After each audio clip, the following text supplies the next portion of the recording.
Hello and welcome back to the Graceful Tangle YouTube channel. I'm Amy Kate, a young but passionate knitter and crocheter. If you're looking for me on social media, you can find me on Instagram, Etsy, Ravelry, and Pinterest as the Graceful Tangle. On Ravelry and Etsy, you can find and purchase my knit and crochet patterns. And also on Ravelry, you can find the Graceful Tangle podcast group and join in on all of the fun chatting we have going on over there. If you haven't already, I would love it if you took a moment to subscribe to my channel, and then don't forget to hit the notification bell so that you can get a notification each and every time I upload a video. So I am so excited to be back with you guys today, but this video is going to be a little bit different. So ever since I started knitting socks a little while ago, I have gotten lots and lots of questions on kind of how I knit my socks, what tools I would recommend, what I would recommend for a beginner, and things like that. And I wanted to create something that would combine all of this into one like series of videos that are easy to understand, hopefully, and that can kind of ease the, I don't know, fears or frustration or whatever feelings may be arising as a beginner sock knitter. So first off, I just want to start out by saying that socks, I was scared of knitting socks for a very, very long time. I didn't really have a good reason to be. I guess I hadn't worked with fingering weight yarn a whole lot. I don't know. I hadn't knit something like that before. And so for some reason that just kind of intimidated me. And also my feet are small and kind of weirdly shaped. And so I knew that I couldn't just, or I thought that I couldn't just pick a pattern and go for it. I would have to, do some math and figure out my gauge and figure out what works for me and doesn't work for me and all of those things. And it was a long process. And to be quite honest, I have not found the perfect sock for my foot yet. But that's totally okay. And you're just going to have to go into it thinking that this sock might not fit, or this sock might not fit how I want it to, but you're still going to experience the process of knitting that sock, and then that's going to make when you knit socks again in the future easier.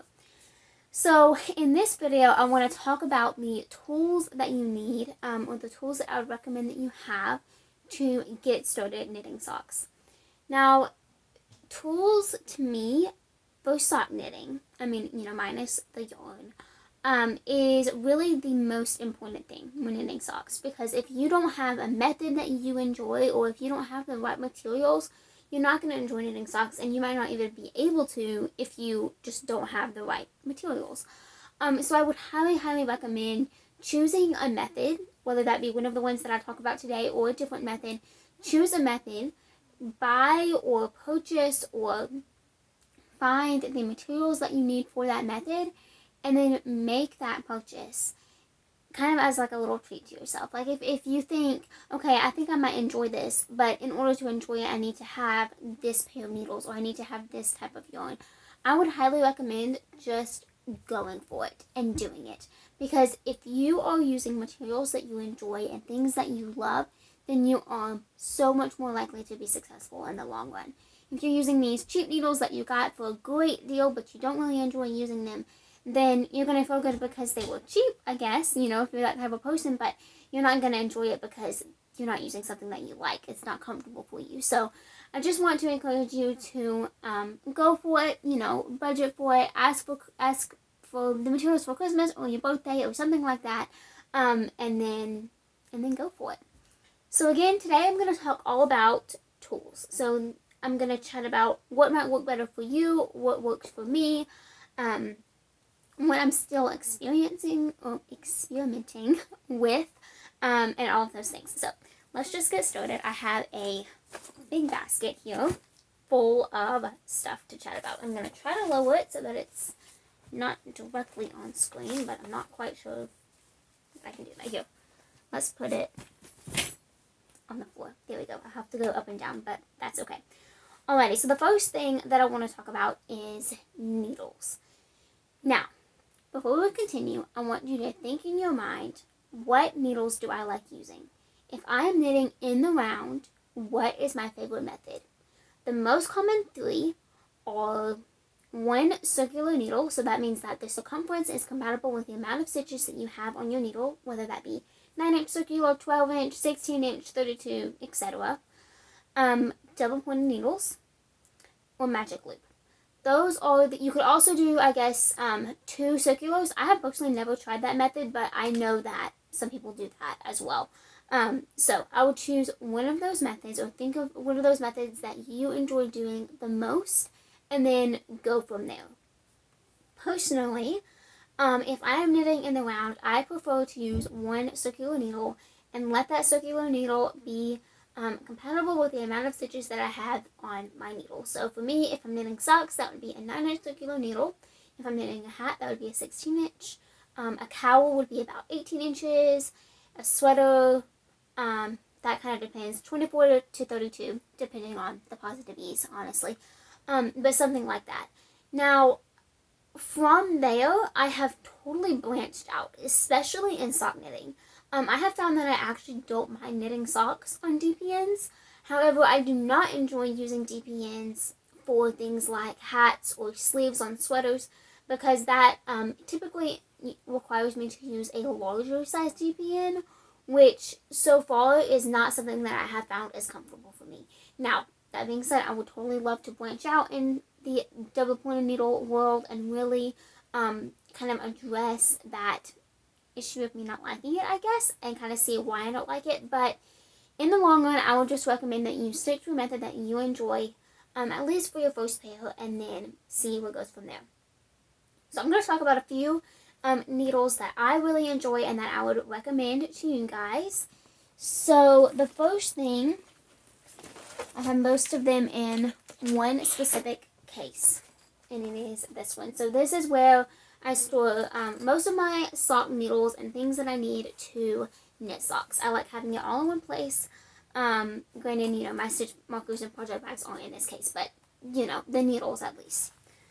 So if you enjoy using interchangeable sets or knitting in the round with one needle, my biggest recommendation would be this set.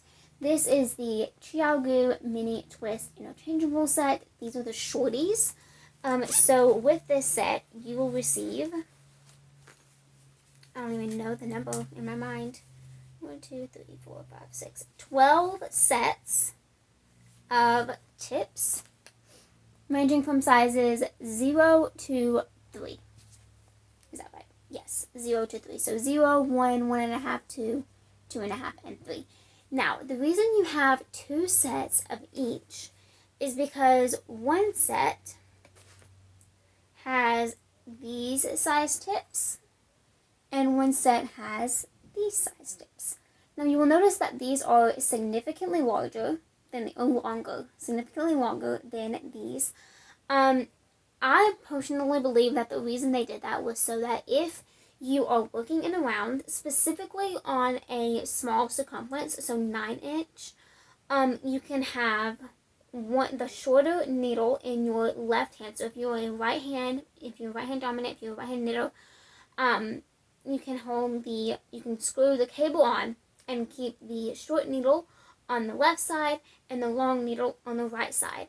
What this does is it makes you feel like the circumference of your needle is longer because this hand has more support.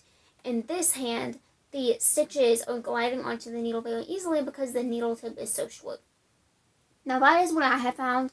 I have not directly contacted Xiaohu to see if that's why they did that. But that's definitely my best guess, and I think I'm correct when I say that. And that's something that I really like about this set. So if I use these needles, I have the longer tip in my right hand and the shorter tip in my left hand with the cable in between, obviously. And that's how I knit. I find it super comfortable. I really enjoy it. However, you might not. So just kind of keep that in mind, that whatever works for me might not work for you. And what works for you might not work for me. Everybody's different. And so you just kind of have to use trial and error to figure out what you enjoy using. So that's this set. I highly, highly recommend it. Now, if you aren't sure that you're going to like it and you're not sure if you want to purchase the whole set, I totally understand that, 100%. You can also buy just a 9-inch cable in one size from Chiaogu. And I would recommend that first for your first set, just because you never know if you're going to like it. And it would be unfortunate to spend, a little bit of money on a set like this when you aren't sure that you're going to love it. So I would definitely recommend buying an individual set or an individual needle, with the cable attached, big circular, and then going from there. Now, if you enjoy using DPNs, you then have another question to ask yourself. So DPNs range in lots of different varieties, like most needles. The first thing I would recommend that you kind of ponder in your thoughts is, what type of material do you like to knit with? So do you enjoy using wood, nickel, aluminum? Kind of go from there and pick which one that you enjoy using the most. Now, I have Knit Picks needles. That is primarily what I use. The wooden ones that I actually just recently got are the Mosaic double-pointed needle set. I absolutely love these needles. As I said before, double-pointed needles are not my favorite method to knit. However, I used these recently and they were absolutely amazing. I've used them twice now. I've enjoyed it so much both times, and I cannot wait to knit a full pair of socks using these needles. Yeah, absolutely love these. So if you enjoy using wooden needles, this is definitely what I would recommend. Then you have to consider if you want a shorter needle or longer needle. These are 5 inches. Knit Picks also sells them in 4 inches and I believe 6 inches. I could be wrong. It might be 7. But I believe it is 3 lengths. I recommend 5 inch. 4 inch is really short. If you're knitting baby socks, I can see how that would be nice, but 4 inches to me is really short. And then 6 inches would be great if you are knitting larger socks, or if you need to have more stitches per needle. So I knit about 52 stitch socks. So again, I have pretty small feet, and these work so well for me. So absolutely love them. Now, generally, when I am knitting, I prefer to use nickel-plated metal needles. So I do have a few sets of the Knit Picks nickel-plated needles in the smaller sizes, and I've used these. However, I have actually found that I prefer the wooden short TPNs because they are a little bit lighter.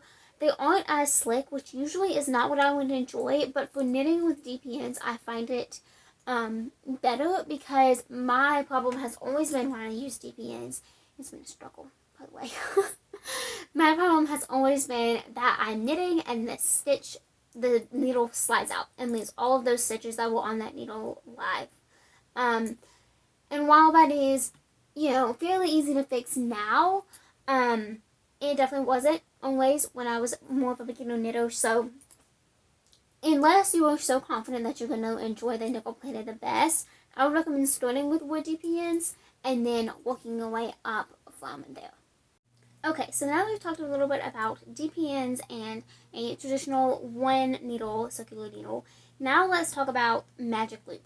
So if you find that you enjoy knitting in the round using the magic loop method, the needles that I have enjoyed using so far, there's 2. I really like the Knit Picks nickel-plated needles.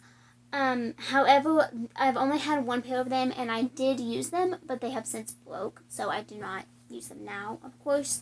I did recently purchase the Chiaogu 32-inch size 1 needle, which I talked about in one of my other videos, and I absolutely love it. I love it so much. This is what it looks like. The join is incredible. The cable is nice and flexible, which is great when you're knitting with socks, or knitting socks, because you're using a smaller yarn than usual, and so it's better to have a more flexible cable. And then, of course, the needle point is great. So I would highly recommend these, but again, if you prefer knitting with wood or knitting with nickel, I would recommend, finding a needle that works for you and for that preference of yours. So that's kind of what I would recommend with needles. Again, I'm going to say this multiple times in this video, but if you ever have any questions or want any other recommendations, be sure to just message me on one of my social media platforms, or leave a comment down below on this video, and I'll be sure to get back to you. Okay, so that's a little bit of chat about needles. Now let's talk about project bags. Can't talk. So project bags are not super necessary, to be quite honest. However, I find that having a little place to put your project is so handy, and it kind of prevents further frustration, whether that be you lose it or your dog gets it or your cat gets it. It happens. So I would highly recommend having a specific place to keep your project. Now, for socks, they're obviously very small, and so I would recommend going the smaller route in terms of project bags instead of the bigger route, because socks are so portable, and if you're using a small bag, it's going to be even easier to make them portable. So some bags that I really love, these are my absolute favorite from Knit Picks. I've talked about them before. They're traditional drawstring project bags. I absolutely love these bags. I have another one in this basket as well that has the instructions for the Kitchener stitch on it. It's a little bit wrinkled, but that's okay, which is just so much fun. So I absolutely love these. They're so simple to just throw in my purse or throw in the car when we're going on a little trip. It's absolutely great. I also enjoy using these bags. Again, these are also from Knit Picks, and they have a zipper. So just kind of keep that in mind. If you like bags with zippers, you can get something like this or a handmade one from Etsy.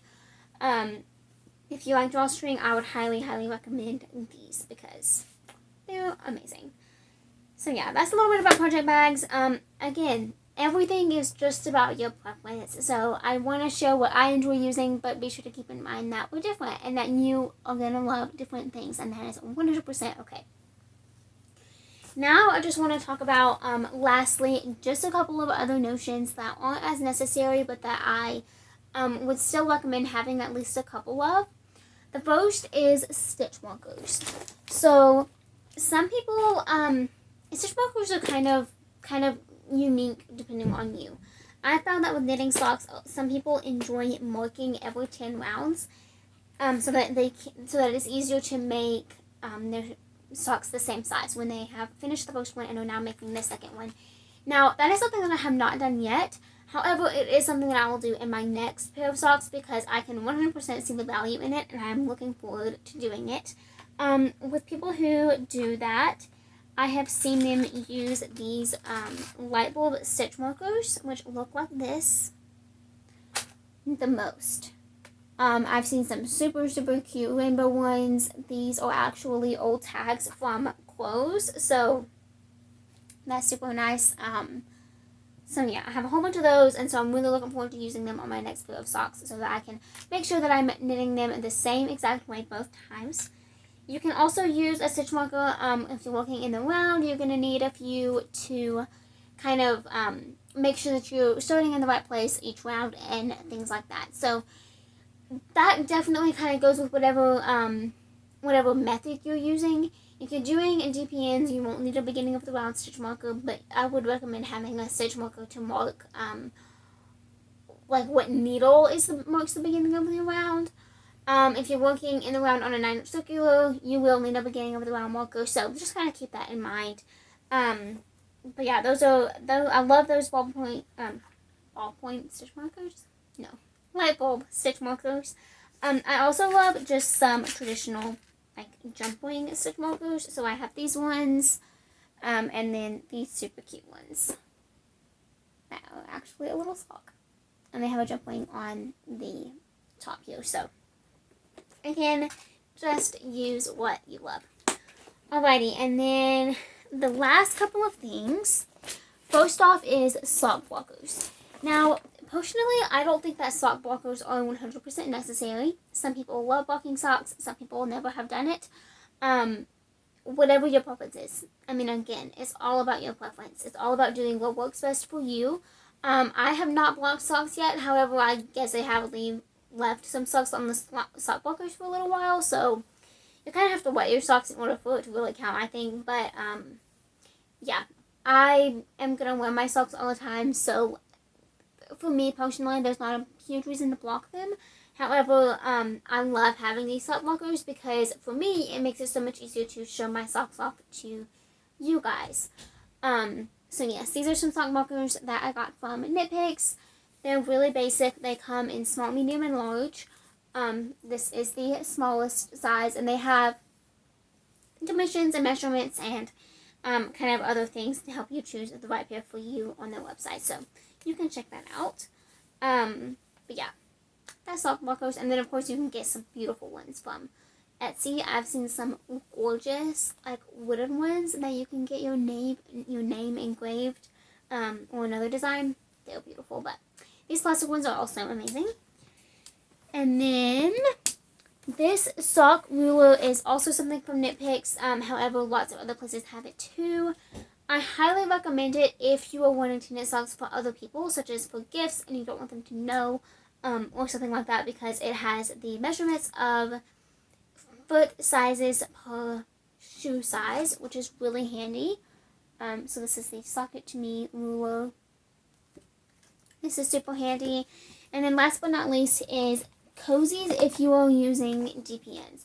So, or magically will actually work as well, but with DPNs I would say most often.